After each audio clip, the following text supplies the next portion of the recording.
प्यारे बच्चों, जय हिंद। हमारा घर हमारा विद्यालय सत्र 2024-25 अंतर्गत प्रयास पुस्तिका कक्षा 6 से 8 हेतु जो आपके प्रोजेक्ट कार्य हैं सभी विषय के, ये आप अच्छे से भर लीजिए समझकर, क्योंकि यही प्रोजेक्ट कार्य आपको वार्षिक परीक्षा में दिए जाते हैं। अभी तक आपने हमारे चैनल को सब्सक्राइब नहीं किया तो कर लीजिए, जिससे सर्वप्रथम आपको वीडियो जो भी हम भेजें वो दिखाई दें।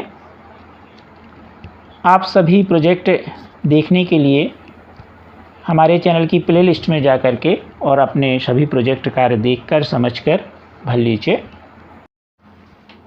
प्रोजेक्ट कार्य 10, किन्हीं 3 भारतीय गणितज्ञों के संबंध में जानकारी एकत्रित कीजिए तथा तालिका को पूर्ण कीजिए। क्रमांक 1 पर गणितज्ञ का नाम आर्यभट्ट, जन्म स्थान पाटलिपुत्र और गणित में योगदान अंक गणित, खगोल विज्ञान और बीजगणित। नंबर 2 श्रीनिवास रामानुजन, जन्म तमिलनाडु और गणित में योगदान शोल्डर स्थिरांक और थीटा फलन।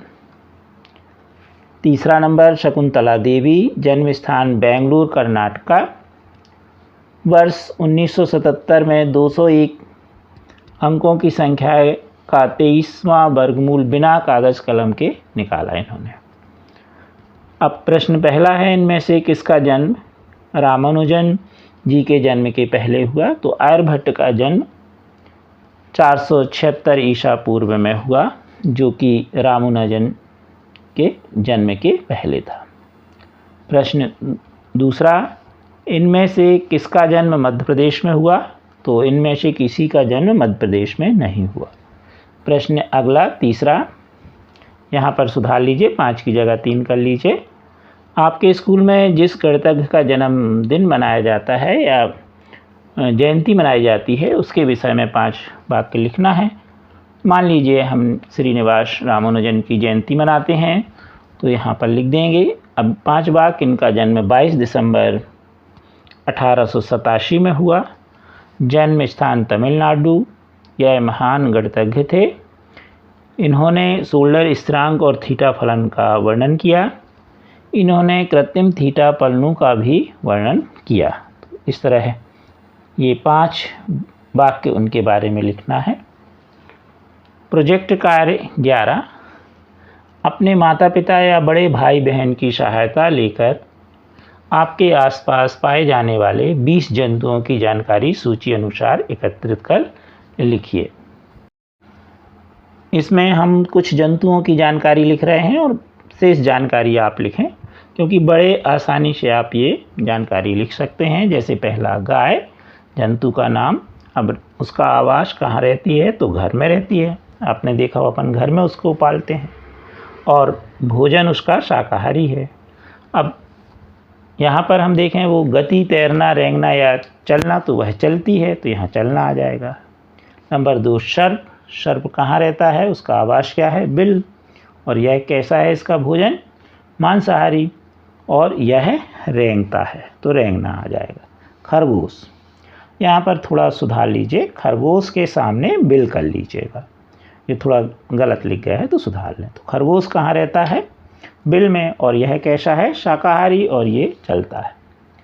अब देखें कबूतर, तो कबूतर कहाँ रहता है? घोंसला में। और ये कैसा है?